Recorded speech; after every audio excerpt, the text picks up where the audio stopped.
Виновник геноцида і етноцида наших русинов. Незалежна Україна, яку ми, русини, формували в'єдно з українцями, коли проголосували на референдумі числом 92,5% на референдумі за створення ніколи не существувавшої незалежної України як держави, а також проголосували 78% за спеціальний статус в цій державі, офіційно заявила нам, що вона, Україна, не є спадкоємець преступлення СССР.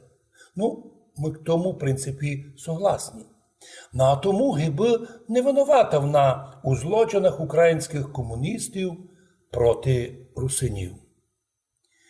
Тоді вопрос, чому днешня Україна являється майновим наслідником імущества і території Подкарпатської Руси і цілого русинського народу, претерпівшого преступлення комуністичного СССР, конкретно від українських комуністів, які робили з нами репресії на чистій літературній солов'їній українській мові.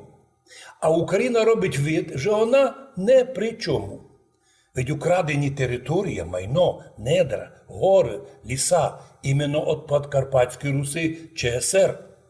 І днеска знаходиться украденоє українськими комуністами на балансі нинішньої держави.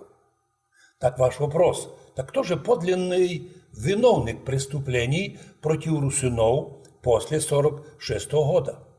Хто должен був реабілітувати після 91-го года, після референдуму, репресований комуністами українськими русинський народ?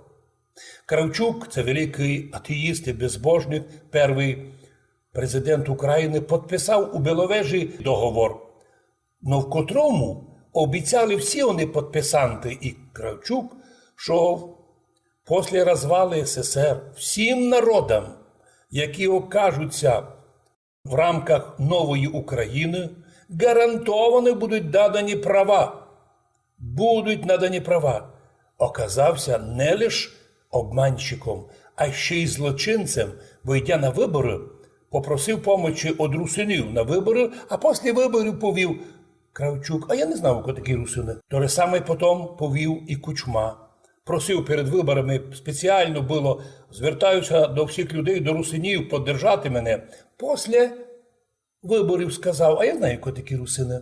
Так хто має звинятися за злочини Сталіна і українських комуністів, так уже і нинішніх злочинців.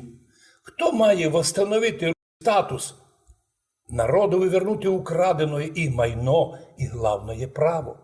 Хто має це мусить вертати самої святої близької, як пишуть наші поети, національне ім'я народу русинов і його материнський язик русинський?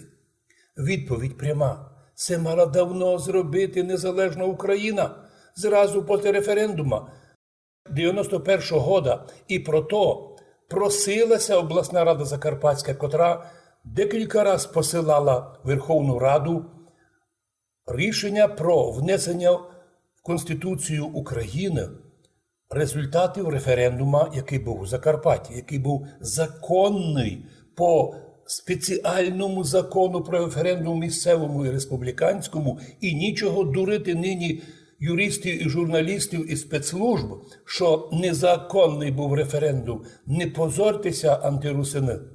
А от іменно Україна, народ русинів, який підтримав її, создання незалежної країни, так ся отблагодарила, що приписала цілому народу етносмерть.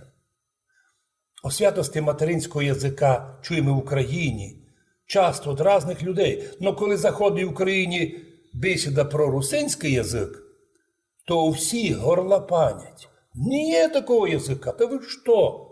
Мало того, українське телебачення кілька разів брало інтерв'ю у наших русинських дітей в Закарпатті в школах, то що діти казали, прийшлося журналістам переводити на українську мову. І так, о святості материнського русинського язика в Україні говорити не хочуть. В множестві ми тепер взяли собі на поміч і українських слів, і якихось других. Но остається основа благодатна, 1150-літня. Такі срокися української мови і української нації не снили, якою обладають древній народ європейський, подкарпатські русини. Ко має поновити права русинов, котріся встали на території України, хоч уже і днесь. З одного боку, Україна не є правонаступницею СССР, но з другого боку, вона ніколи не репресувала і не нарушала національних прав, язикових прав, наприклад, кримських татарів. Но чомусь Україна і українська влада не спить і не їсть, реабілітує кримських татар, признавши їх суб'єктом, а із тим їхнім меджлісом і говорили, признавали їх, то була общественна організація. Відповідальність за відновлення їх прав і преступлень СССР Україна взяла на себе. Взяла на себе отдільно ізбраний народ. І так українські власти возяться із татарами много і публічно, і днеська. Но однак Україна ніколи не позбавляла і прав русинов їх язика, національності, освіти, суб'єктності. Ми її не винемо. Але чомусь за 30 років і не збиралася реабілітувати, це відновити права репресованого, позбавленого комуністами українськими всіх національних, юридичних і політичних прав русинського народу Республіки Подкарпаття Русь, але й зайнялася іще і уничтоженням всього народу, його язика, культури. Замість того українська національна власть уже 30 років публічно і офіційно через урядові таємні, секретні, злочинні плани Заходу по ліквідації русинської національності 96-го року. І були предписані вони всім гілкам української влади. І нищать вони всі в'єдно з копищем все русинське. От сокриття архівних документів до репресій судових русинів Закарпаття.